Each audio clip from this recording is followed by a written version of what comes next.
ஹாய்ங்க. Low corps but protein ரொம்ப ரிச்சாக இருக்க மாதிரியான பிரேக்ஃபாஸ்ட் ரெசிபி தாங்க டெய்லியும் நான் உங்களுக்காக ஒன் பை ஒன்னாக எடுத்துகிட்டு வரேன். அந்த லிஸ்ட்டில் இன்றைக்கி ரொம்ப டேஸ்டியான ஒரு பிரேக்ஃபாஸ்ட் ரெசிபி தாங்க பார்க்க போகிறோம். எப்படி பண்ணுறதுன்னு பார்த்துடலாமா? ஒரு பேனில் கொஞ்சமாக பட்டர் அப்ளை பண்ணிட்டு சாப் பண்ண ஆனியன், கேப்சிகம் எல்லாத்தையும் ஆட் பண்ணிட்டு நல்லா சாட்டே பண்ணிக்கோங்க.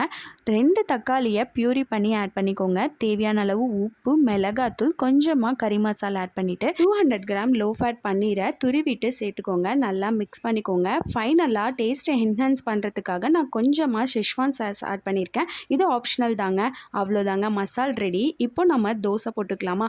நார்மல் தோசை மாவை விட நான் இன்னைக்கு வெள்ளை சோளமில் பண்ண மில்லட் மாவு தாங்க எடுத்திருக்கேன். நம்ம ரெடி பண்ணி வச்சுருக்க மசாலாவை நல்லா ஸ்ப்ரெட் பண்ணிவிட்டு மடித்து எடுத்து அப்படியே சாப்பிட்டீங்கன்னா வாவ், டேஸ்ட்டு சூப்பராக இருக்குங்க. சைடிஷ் எதுவுமே இதுக்கு தேவையில்லை.